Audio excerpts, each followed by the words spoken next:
The S&P 500 stock index and the Nasdaq Composite both closed at record highs on Thursday as investors embraced strong economic data and earnings reports that showed American consumers remained willing to spend. The Nasdaq has ended at a record high in 6 of the previous 7 sessions, and the S&P 500 has had 6 best finishes since June 27th.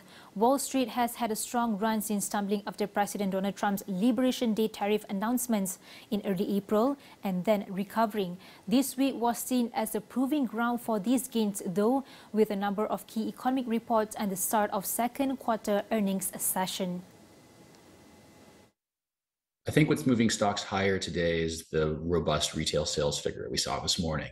A lot of people in the industry have been looking at a very stretched consumer as of late. If you just look at credit card delinquency rates, auto loan delinquencies, affordability of housing, affordability of autos, even gas prices, it's a pretty precarious situation. The consumer, relative to history, is quite stretched as it relates to the consumer balance sheet and the level of indebtedness.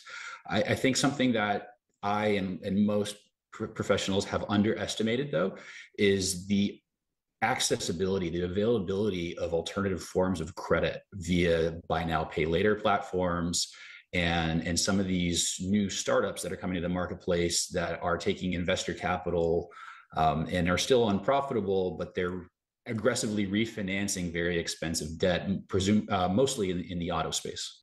If Trump got his wish and there was an emergency 300 basis point interest rate cut tomorrow, it would be really bad. And we saw a little bit of that just yesterday when he teased, the potential of firing Powell, only to walk it back very shortly after because he saw the market response.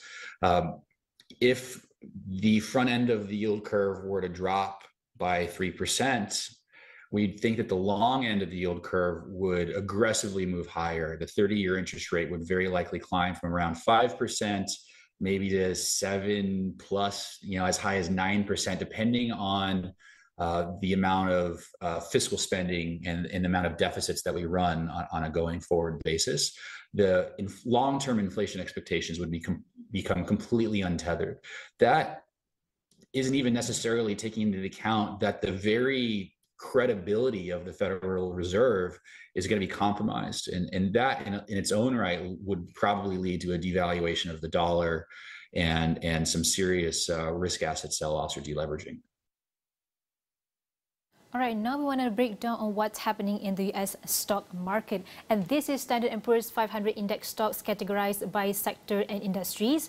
And the size represents market cap. And it's a mix of red and green over here, where red means losses and green means gains. And I'm going to start with Microsoft. Microsoft shows the green color, which means it increased by 1.20%. And the current stock price is 511.70. But the latest update on Microsoft, where Microsoft and AUS National Laboratory on Wednesday said they are partnering to examine how artificial intelligence could be used to speed up the process of compiling the documents needed to secure permits for new nuclear power plants. Microsoft and the Idaho National Laboratory said they will tap Microsoft's AI technology for generating engineering and safety analysis reports that are standard part of the application process for construction permits and operating licenses for nuclear facilities in the United States. The AI systems, which have been trained on a huge trove of successful historical applications, will pull data from studies and compile it into complex applications that span hundreds of ages. All right, moving on to Meta, we can see that it shows some sort of almost red color, which was down a little bit by 0.21%, and the current stock price is 701.41. But Mark Zuckerberg's latest merger will be incredibly hard to engineer successfully. The Meta platform's boss is trying to combine buying and building to turbocharge his ambitions in artificial intelligence. Although he created the social media empire using both approaches independently, there also have been flops ads along the way. It helps explain the challenge evident in the company's valuation of uniting the best parts of each growth strategy. Seeking an edge in AI makes sense given the technology's promise, but it's an expensive quest. Like Microsoft and other rivals, Zuckerberg is deploying vast sums of money to construct the data centers and all that goes with them to develop and operate large language models processing massive volumes of information. Meta has also invested heavily in startups and splashed out to recruit engineers and researchers. All right, moving on to Tesla, it shows some sort of almost red color as well, which was decreased by 0.70%, and the current stock price is 309.41.